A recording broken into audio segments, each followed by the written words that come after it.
बिस्मिल्लाहिर्रहमानिर्रहीम। Hi guys, this is Ahmad and welcome to my YouTube forex money channel. उम्मीद करता हूं कि आप सब खैरियत से होंगे। सो गाइस, अभी की वीडियो में हम एनालाइज करने जा रहे हैं गोल्ड को, जिसने इस टाइम तकरीबन सभी को जो है वो आगे भी लगाया भी हुआ है, और बहुत सारे जो इन्वेस्टर हैं वो इसमें बाय के टाइम पे सेल और सेल के टाइम पे बाय फंस आगे बैठे हुए हैं। बहुत सारे ऐसे एसएल ट्रेडर्स हैं जिन्होंने अपने एसएल तक जो है वो रिमूव कर दिए हुए हैं। पॉइंट ये है कि गोल्ड ने करवट ली, और कल भी आप लोगों को जो स्कैल्पिंग ट्रेड दी हुई थी विद एसएल वाली, उसमें भी आपको जो है वो स्कैल्पिंग टिप्स मिलती रही। अब यही चीज़ होती है, जब आपने एक ट्रेड में से प्रॉफिट निकालना होता है या फ़ायदा उठाना होता है, तो उसमें आपको फिर रास्ते थोड़े बहुत जो है वो तलाश करने पड़ते हैं। ऑफ कोर्स जिन्होंने कोई डिप से थोड़ी बहुत बाइंग की, फिर मार्केट जो है वो तकरीबन 100 पिप्स के अंदर जो है वो प्ले करती रही है लगातार। और जो कल मैं समझता हूँ कि बिफोर एफओएमसी एक स्कैल्पिंग का बड़ा मज़ेदार सेशन था। पॉइंट यही है कि आप लोग अगर प्रॉपर मनी मैनेजमेंट के वे में ट्रेड करते रहेंगे तो बचे रहेंगे। ये ऐसे ही है जैसे हमारा जो प्रीमियम चैनल है, वहाँ पे ट्रेड्स लगी हुई थी, कुछ हमने जीबीपी यूएसडी को बाय किया हुआ था, यूरो यूएसडी को बाय किया हुआ था, लेकिन मार्केट एकदम डिप में गई। कुछ ट्रेडर्स पैनिक हो गए, कुछ ने वहाँ पे दिमाग लगाया कि यहाँ से अब हमने प्रॉफिट कैसे बनाना है। तो पाउंड भी ऊपर आ गया और यूरो यूएसडी भी ऊपर आ गया। अगर पाउंड तो खैर कंप्लीट ऊपर आ गया, यूरो यूएसडी अगर जो उतना नहीं आया, लेकिन फिर भी हमने एक ऐसा सीक्वेंस सेट किया हुआ था कि हम जो है वो कुछ प्रॉफिट टेकिंग करके जो है या तो पूरे पूरे में निकलें या मिनिमम लॉस में निकलें। कुछ ट्रेडर्स उसमें भी ओवरऑल प्रॉफिट में निकले। तो बात करने का आप लोगों को यहाँ पे पर्पस ये है कि जब आप लोग थोड़ा सा दिमाग लगा लेते हैं ट्रेडिंग में, जहाँ पे आप लोग डर के बैठ रहे होते हैं कि यहाँ से जो है मार्केट पता नहीं कितनी और नीचे चली जाएगी, वही टाइम थोड़ा बहुत जो है वो बाय का होता है। और अगर यहाँ से मार्केट पता नहीं कितनी ऊपर चली जाएगी, वही टाइम मैं समझता हूँ कि सेल का होता है।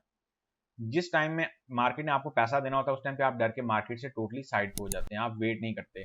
या तब तक जो है वो आपकी लॉट्स एक ऐसी जगह से लगी होती हैं कि वो आपको प्रॉफिट तो क्या देना है, वो आपका अकाउंट ही पूरा ले जाती हैं। जैसे कल भी कोई 4-5 मैसेजेस आए हैं मुझे, किसी का $1000 का गया है, किसी का $2500 का गया है, फिर एक थे उनका $4500 का गया है। तो पता नहीं, खैर यही मैं आप लोगों को कहता होता हूँ कि आप लोग पैसा गवा के भी जब सर के पास आते हैं कि सर अब बताएं इसमें क्या करना है, इसमें अब जो है वो कैसे कंसल्ट करके निकलना है, तो बेहतर है कि आप लोग पहले जो है वो एडवाइस कर लिया करें। और ऑफ कोर्स उसके लिए आप लोगों को जो है वो प्रीमियम चैनल ज्वाइन करना पड़ेगा, अगर आपने एक वे ऑफ वर्क, एक प्रॉपर वे ऑफ वर्क जो है वो अपनाना है। जैसे हम यूरो यूएसडी में हर सिग्नल में अल्हम्दुलिल्लाह एक प्रॉपर वे ऑफ वर्क जो है वो लेके चलते हैं। अगर से हमारी ट्रेड्स पे भी फ्लोटिंग होती है, लेकिन उसका मतलब ये नहीं होता कि अकाउंट ही पूरा चला गया। याद रखें, आपका अकाउंट बचेगा तो ही आपका प्रॉफिट बनेगा, अगर अकाउंट नहीं बचेगा तो फिर प्रॉफिट भी नहीं बनेगा। फिर यही है कि आप हमेशा जो है वो एक नए अकाउंट की जो है वो भागदौड़ करते रहेंगे, और पहले उसको लाएंगे, फिर दूसरे को लाएंगे, फिर वो चला जाएगा, फिर किसी से बोरो मनी करेंगे, तो वो एक कॉन्सेप्ट जो है ना, वो आपको डे बाय डे डेप्थ में चला जाएगा। और एक बात मेरी और याद रखें, फॉरेक्स में जितना आप लॉस करते चले जाएंगे ना, रिकवरी आपके लिए उतनी टफ होती चली जाएगी। आप ये ना समझें कि आज 1000 चला गया, कल 2000 चला गया, अच्छा चलो मैं फिर 1000 से आऊंगा तो फिर ये सारा रिकवर हो जाएगा। ये डे बाय डे डेप्थ जो है ना, ये आप पे बढ़ती चली जाएगी। उसको आप किसी भी वे में ले लें, और ये जो डेप्थ एक दफ़ा बढ़ जाती है ना, फिर इंसान के दिमाग पे ऐसा प्रेशर बन जाता है कि यार मैंने इतना पैसा रिकवर करना है, और वो रिकवर होता ही नहीं है। अभी हम बात करते हैं गोल्ड के स्ट्रक्चर की। गोल्ड का स्ट्रक्चर इस टाइम बहुत मज़ेदार स्ट्रक्चर बना हुआ है। अगर मैं बात करूं कल एफओएमसी की, एफओएमसी में रिमेन जो है वो उन्होंने यही कहा है कि हमें जो है बहुत स्ट्रिक्टली जो है ना वो इंटरेस्ट रेट जो है बढ़ाने की तरफ जो है वो फोकस करना पड़ेगा, कि हम जो है कम से कम मतलब फुल इंटरेस्ट रेट को टाइट करें। और मैं समझता हूँ ये नवंबर में जो है ना इनकी जो एक जो मिड टर्म इलेक्शन है, ये उसकी तरफ जो है ना उनको मद्देनजर रखते हुए मार्केटों को इन्होंने एकदम जो है पॉजिटिव कर दिया है।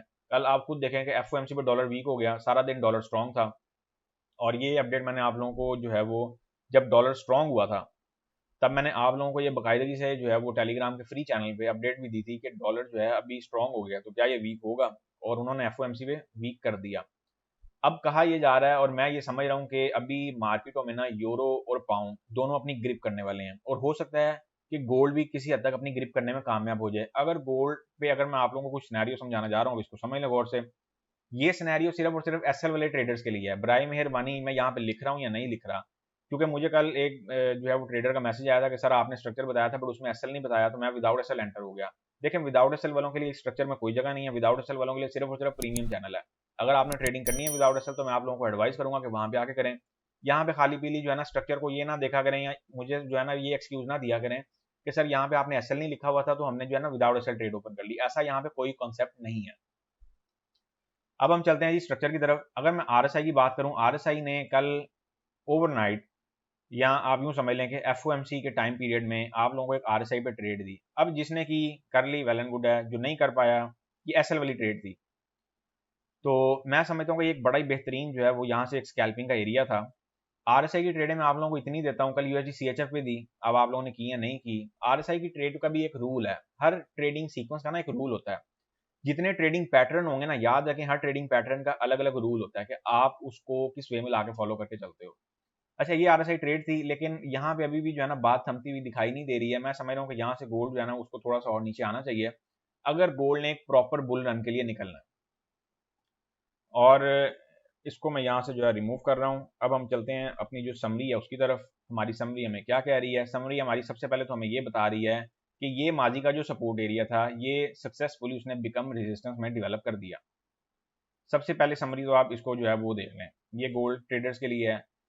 मार्केट ने एक सपोर्ट एरिया बनाया था, क्या बखूबी मार्केट ने वापस उसी में ट्रेड करते हुए और उसको ब्रेक किया पहले, फिर उसी को जो है वो एक प्रॉपर उसने रेजिस्टेंस की जो है वो शेप दी और देन मार्केट वहां से डाउन आ गई।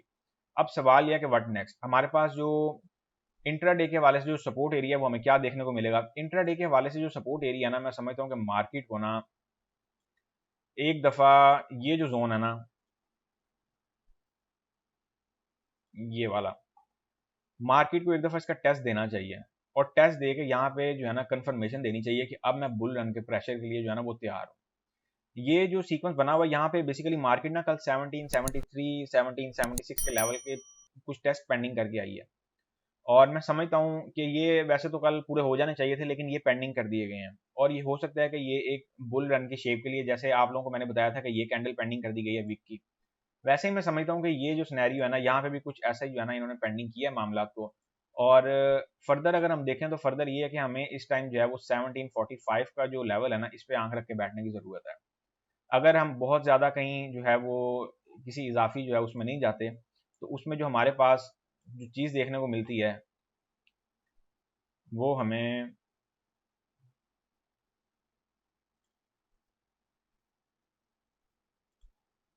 एक ये सपोर्ट एरिया, माइनर सा सपोर्ट एरिया भी हमारे पास मौजूद है इंट्राडे के वाले से। अब ये सपोर्ट एरिया आप लोगों को क्यों दे रहा हूँ? ये इसीलिए दे रहा हूँ क्योंकि इंट्राडे बेसिस पे ऑफ कोर्स अगर मार्केट कोई ऐसी न्यूज़ मिलेगी मार्केट को या कोई मार्केट को ऐसा सीक्वेंस मिलेगा देन ही मार्केट एक प्रेशर में निकलेगी। 1745 का लेवल रिमेन हब है। अगर मैं इंट्राडे के हवाले से आप लोगों को कुछ सजेशन दूं तो मैं आप लोगों को एडवाइस करूंगा कि अभी मार्केट में एंटर होने का टाइम नहीं है। जो एंटर होने का टाइम था वो एक आरएसआई की ट्रेड पे था और अगर आप वहां से एंटर हुए होंगे तो ऑफकोर्स आपने कुछ ना कुछ टिप्स जो है वो बना ली होंगी। अब सबसे बड़ा ट्रेडर्स का जो एक्सक्यूज है वो क्या रहता है कि सर हमारे पास जो है ना टाइम नहीं होता, हमें टाइम का पता नहीं चलता कि कब मार्केट जो है, या मार्केट लेट नाइट आती है या मार्केट जो अर्ली मॉर्निंग आती है, तब हम सोए होते हैं। अभी के लिए अगर मैं बात करूं तो इंट्राडे के हवाले से मैं आप लोगों को रिमेन यही स्ट्रक्चर दूंगा कि थोड़ा सा वेट करें और वेट करने के बाद आप लोगों ने अगर एंटर होना है ना मार्केट में तो सेल के लिए जो आपने एंटर होना है वो होना है आपने इस एरिया से नियर बाय 1776 1775, इस एरिया के नियर बाय जो है ना आप मार्केट में एक शॉर्ट पोजीशन जो है वो इंट्राडे के हवाले से ले सकते हैं। और इसका जो टीपी आएगा वो आएगा 1755 के लेवल तक कि आप इसका जो टारगेट रख लें, लॉन्गर टर्म टारगेट। और प्रॉफिट टेकिंग जहाँ पे आपको होती जाए वहां से मैं एडवाइस करूंगा कि मार्केट से जो है वो निकलते जाइएगा। एक स्ट्रक्चर ये है, मैं इसकी डिटेल एंटर करने जा रहा हूँ, देन फिर मैं आपको सेकंड स्ट्रक्चर इसका बताता हूँ कि सेकंड स्ट्रक्चर जो है वो क्या है। इसको नोट कर लें। हम यहाँ पे बात कर रहे हैं गोल्ड को सेल करने की। सेल हम गोल्ड को करने की सोचेंगे 1776 टू 78 के लेवल से। अब यहाँ पे क्या होता है, समटाइम मार्केट 1774 पे आती है, समटाइम मार्केट 1775 के लेवल पे आ जाती है। तो आप लोगों ने ज़्यादा कंफ्यूज नहीं होना। याद रखें आप लोगों ने कहीं पे भी जो है वो कंफ्यूज नहीं होना। आप लोग जो है वहाँ पे पार्शियली लॉट जो है वो ओपन कर लिया करें ताकि आप लोगों को अगर मार्केट वहां से एक जगावा देके नीचे भी निकलती है या मार्केट आपको वहां पे ट्रैप करती है और एक डाउन साइड की तरफ निकलने की भरपूर कोशिश करती है तो एटलीस्ट आप लोगों की एक लॉट जो है वो वहां पे लगी हो। ये मैं हमेशा कहता होता हूँ। और TP1 की अगर हम बात करते हैं तो TP1 हमारे पास आएगा 1770 का लेवल। TP2 की अगर हम बात करते हैं तो TP2 हमारे पास आएगा 1764 का लेवल। और TP3 की अगर हम बात करेंगे तो TP3 हमारे पास आएगा 1757 का लेवल। SL की अगर मैं बात करता हूँ तो SL हम इस ट्रेड में लगाएंगे 1787 का लेवल। एक चीज मैं आपको और बताता चलूं, ये रेजिस्टेंस इस टाइम मार्केट की जान बन चुका हुआ है। इस रेजिस्टेंस में इतनी पावर है इस रेजिस्टेंस एरिया में ये जो एरिया है ना, ये बहुत ही स्ट्रॉन्ग एरिया इस टाइम जो है ना मार्केट जो है वो जाहिर कर रही है। अगर ये एरिया मेंटेन हो जाता है तो मैं समझता हूँ कि आने वाले दिनों में गोल्ड 1720 तक भी फॉल जो है वो ले सकता है। हमें अगर गोल्ड को बुलिश मूवमेंट में देखना है तो हमें सबसे पहले इस रेजिस्टेंस एरिया को रास्ते में से निकलते हुए देखना होगा। अगर ये रेजिस्टेंस एरिया मार्केट का यहाँ से निकल जाता है और मार्केट जो है इसी रेजिस्टेंस एरिया को भले सपोर्ट में डेवलप कर दे या इसको ब्रेकआउट, एक क्लियर ब्रेकआउट दे, और उसके बाद मैं समझता हूँ कि हमारे पास जो नेक्स्ट टारगेट होगा वो होगा 1830 का लेवल। अनटिल और अनलेस हमें थोड़ा सा जो है वो वेट करना पड़ेगा इस रेजिस्टेंस एरिया के नीचे नीचे जब तक मार्केट है ना, तब तक मार्केट की मैं रिमेन जो है वो सेल की फेवर में रहूंगा। अगर मार्केट यहाँ से अपसाइड पे जाती है देन वहां पे कुछ देखा जा सकता है कि मार्केट जो है वो क्या स्ट्रक्चर हमें दे रही है। ये स्ट्रक्चर सिर्फ और सिर्फ एसएल वाले ट्रेडर्स के लिए है, कीप इन माइंड। ये मैंने यहाँ पे सेल का स्ट्रक्चर एंटर कर दिया है, इसको भी नोट कर लें। एक हमारे पास यहाँ पे अपॉर्चुनिटी है बाय की हम देखते हैं कि हमारे पास कहाँ से जो है वो अपॉर्चुनिटी बनती है। बाय की अगर मैं बात करूँ कुछ इंट्राडे के वाले से, एक तो ट्रेड ऑलरेडी अभी निकल गई है, ये आरएसआई ट्रेड थी। अब यहाँ पे 2-3 सिनेरियोज हुआ करते हैं, आप इस ट्रेंड लाइन को फॉलो करते हुए भी चल सकते हैं, लेकिन चूंकि ये एक जो है ना वो एक अलग ही जो है वो सिनेरियो निकल पड़ेगा। फिर आप पूछेंगे कि सर अब इसमें जो है ना वो प्रॉपर इसकी रीडिंग दें, तो ऐसी कुछ रीडिंग भी होती है मार्केट में। तो जब हम कोर्स स्टार्ट करेंगे फिर ये चीज़ें मैं आपको तब समझाऊंगा डिटेल में। अभी के लिए क्या है, अभी के लिए मैं आप लोगों को जो है वो सिर्फ और सिर्फ इतनी एडवाइस करूंगा कि मार्केट को अगर आपने बाय की तरफ प्लान करना है ना, तो या तो इस लो से पकड़ें और ओवरऑल इस एरिया से पकड़ें, और एसएल जो है ना अपना नॉर्मल रखें आज और कल के दिन खास तौर पे। अगला हफ्ता जो है वो मार्केट जो है वो आप यूँ समझ लें कि मंथली क्लोजिंग की तरफ भी हम जाएंगे, और जैसे जैसे हम मंथली क्लोजिंग की तरफ जाते जाएंगे वैसे वैसे हमारे पास जो है वो एक मार्केट में फ्लो देखने को मिलेगा। वो फ्लो बहुत इंपॉर्टेंट होगा। ये मैंने यहाँ पे इसका बाय का स्ट्रक्चर ड्रॉ कर दिया। अगर बाय में एंटर होना है अभी टाइम नहीं है, अभी ये जो जहाँ पे मार्केट खड़ी हुई है ना यहाँ पे कुछ भी करने का टाइम नहीं है, यहाँ पे सिर्फ और सिर्फ वेट करने का टाइम है। अब जो भी सबरे ट्रेडर हैं वो तो मैं समझ रहा हूँ कि यहाँ से जो है ना भरपूर एंटर होने की भरपूर कोशिश करेंगे, और फिर होगा ये कि सर के पास आए हैं और सर हम जो है ना $1000 का लॉस हो गया या 1500 का हो गया, और फिर वही बात है, जब आपके पास कुछ बचेगा ही नहीं फिर आप लोगों ने क्या करना है। मेरी आप लोगों को एडवाइस है कि पैसा जो है अपना वो बचा के रखें, ये आप लोगों के ही काम आएगा। आप हाई रिस्क ट्रेडर ना बने, आप एक लो रिस्क ट्रेडर बन जाएं। आपको कौन कहता है कि आप हाई रिस्क पे जाके टर्बो मोड पे ट्रेडिंग करें? आप लो रिस्क पे करके तो देखें। प्रीमियम चैनल में जितना भी मेंबर है वो ऑलमोस्ट एक प्रॉपर वे में वर्क कर रहा है। मेरे सामने कुछ ऐसे अकाउंट हैं कि जब जब मार्केट एक डेप्थ में जा रही होती है वो इतना वेल प्ले करते हैं कि आप लोगों की सोच नहीं है। और उन लोगों को एक स्ट्रक्चर एक दफा समझा दिया, वो समझ गए हैं, वो स्ट्रक्चर को फॉलो करके चल रहे हैं। फॉरेक्स मार्केट में सबसे मेन चीज जो है वो होता है स्ट्रक्चर। स्ट्रक्चर पे यकीन करना और स्ट्रक्चर को फॉलो करना, ये दो बहुत ही मुश्किल तरीन काम है, और ये हर ट्रेडर नहीं कर पाता।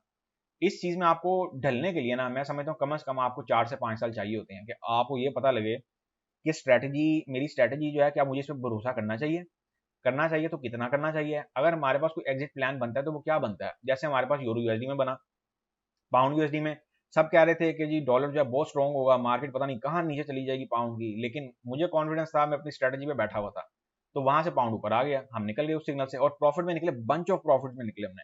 एडिशनल लॉटों से तो हमने इतना प्रॉफिट बनाया जिसकी था कोई नहीं। तो यही मैं आप लोगों को समझाता होता हूँ कि मार्केट में जो है वो एक वे में काम करना सीखें। अभी यहाँ से एंटर होने की जरूरत नहीं है, यहाँ से मार्केट जो है ना आप मार्केट को थोड़ा सा डाउन आने दें। बाय की अगर हम बात करते हैं गोल्ड को इंट्राडे के वाले से, तो बाय में आपको एरिया जो प्रोवाइड करूंगा वो करूंगा 1757 टू 58 के लेवल से। मार्केट अगर 5, 10, 15 पिपे जो है वो ऊपर नीचे हो तो परेशान ना हुआ करें, ट्रेड में एंटर हो जाया करें, लेकिन 5, 10, 15 पिप का ही डिस्टेंस हो तो बेहतर है। अब ये भी नहीं है कि आप जो है वो कहें कि मार्केट लेट सपोज 1757 पे सर ने बोला 1761 पे आइए तो आप एंटर हो गए। अगर वहां से आपने एंटर होना है तो बहुत ही माइनर सी लॉट से, क्योंकि जब आपको उसका एसएल हिट होगा तो वो बाकायदा फील होगा। TP1 की अगर हम बात करते हैं इंटरडे के वाले से 1763 का लेवल, TP2 की अगर हम बात करते हैं तो TP2 हमारे पास आएगा 1768 का लेवल, TP3 की अगर हम बात करते हैं TP3 हमारे पास आएगा जी 1774 का लेवल। एसएल इस ट्रेड का अगर आप लोगों ने रखना है तो एसएल आएगा, एसएल अगर रखना नहीं है एसएल इसमें लाजमी रखना है। अब यहाँ पे बहुत सारे जो है वो ट्रेडर्स यही सुनकर खुश हो गए होंगे, सर ने कहा था कि अगर रखना है, अगर वगैरह का कोई सीन नहीं है, मैं रिपीट कर रहा हूँ, यहाँ पे एसएल लाजमी लगाना है। अच्छा जी, एसएल इस ट्रेड का आएगा 1748 का लेवल। 100 पिप का एसएल है, मार्केट तेज है और मैं समझता हूँ कि 100 पिप का एसएल जो है मार्केट के लिए भी इनफ है। ये ऑलमोस्ट आपकी 1:1.5 का जो है इसका रिवॉर्ड बनेगा बाय की ट्रेड का। ये मैंने बाय का स्ट्रक्चर भी यहाँ पे मेंशन कर दिया, इसको नोट कर लें और इसके अकॉर्डिंग फिर जो अपनी ट्रेडिंग एक्टिविटी है उसको आप प्लान कर सकते हैं। सो गाइस, अब हमारी मुलाकात होगी नेक्स्ट वीडियो में। वीडियो को लाइक और अपने दोस्तों के साथ शेयर करना मत भूला करें। मुझे दें इजाजत, अल्लाह हाफिज।